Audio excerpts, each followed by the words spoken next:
最近大家係咪都俾兔哥冬菇頭同埋長髮造型 surprise 到呢？其實咧，似卡哇都好似我哋屋企嘅毛孩咁樣咧，係有換毛期㗎，曾經出現過唔同嘅髮型添啊！今集咧就嚟盤點下唔同髮型嘅似卡哇佢哋，順便咧推敲下佢哋之間嘅年齡差異啊！首先最早出現換毛情況嘅就係小白啦。有一日小白咧就如常同黐見面，黐仔就發現佢個髮型無啦啦變咗做平陰中分喎，於是咧以為有咩異常啦，就掹住佢去湖邊照鏡。結果小白就好淡定咁話：有陣時咧頭髮長咗就會改變髮型啊，似乎都唔係第一次啦，只係黐仔第一次見到啫。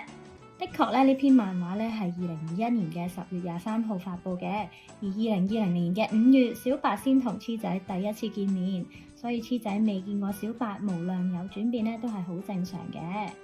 之後咧就係22年嘅冬天，小白變咗長毛白啊！未見過咁毛茸茸嘅小白，黐仔咧都忍唔住摸咗下，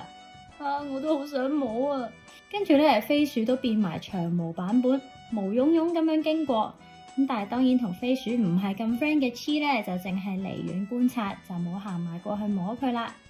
由呢度咧可以睇得出，其實黐仔咧應該係未見過毛茸茸狀態嘅小可愛一族㗎，所以咧佢就覺得好新奇啊。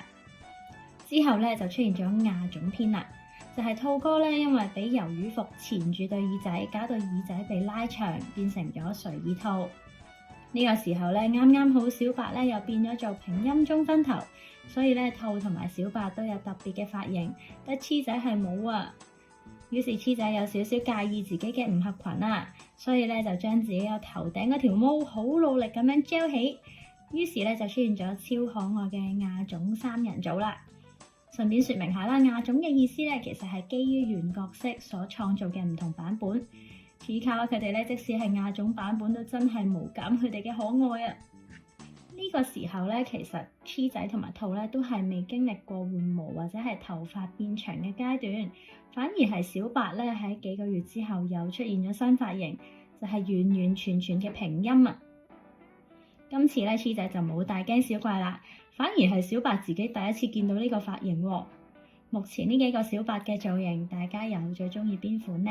再過咗段時間呢，黐仔終於都經歷換毛啦，就係之前提及過嘅爛頭仔篇啦。如果有興趣咧，可以去呢度重溫翻完整嘅故事㗎。長話短説嘅話咧，就係黐仔咧有一日亦都係天氣凍嘅時候變咗做毛茸茸嘅版本，但係咧天氣一熱翻佢就生熱痱啊，於是咧就頂唔順自己剪頭髮，但係就剪衰咗啦。睇嚟咧，咁手忙腳亂嘅黐仔係第一次經歷換毛，唔識得處理，所以先至會剪衰咗自己把頭髮嘅。後尾咧，兔帶住電鏟想幫佢鏟晒嗰啲打棘嘅毛團，但係咧黐仔咧就驚到逃走咗啊！最後係盔甲人幫手剪嘅，不過咧就剪到啲比例有少少奇怪咁啦。呢邊咧想提出一個大膽嘅假設，從換毛嘅次數同埋經驗去推斷，感覺小白同黐咧其實係有年齡差別嘅，就好似小白係小學生，而黐仔咧係幼稚園學生嘅差別咁樣。所以咧小白其實同黐咧係有年齡上面嘅唔同㗎。所以咧小白都會經歷過黐冇經歷過嘅換毛期，都處理過呢啲情況，於是咧就處變不驚。而最近咧，小白同埋黐嘅換毛期終於都同步啦，一齊變成咗毛茸茸嘅版本。當佢哋期待住兔都會以呢個形態出現嘅時候，兔咧竟然變咗做長直髮嘅御姐啊！咁飄逸嘅造型咧，嚇到小白同埋黐都呆晒。佢哋一齊去食狼拉麵嘅時候，兔啲頭髮咧仲一直掂到個麵碗，於是咧老闆咧就俾咗條橡筋去綁住啲頭髮，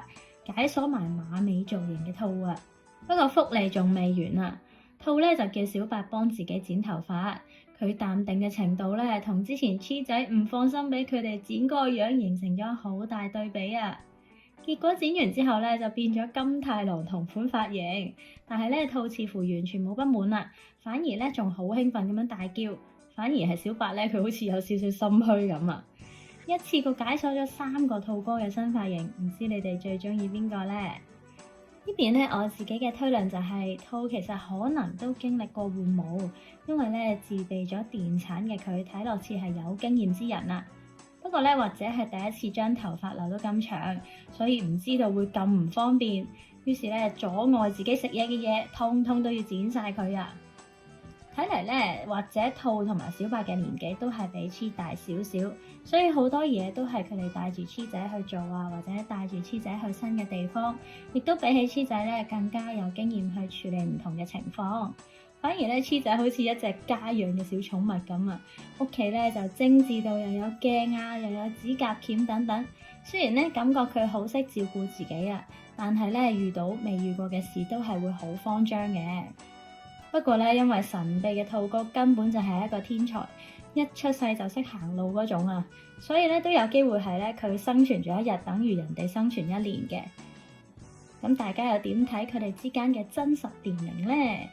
會唔會真係有年齡差別，或者有其他嘅可能性呢？歡迎留言一齊討論啦！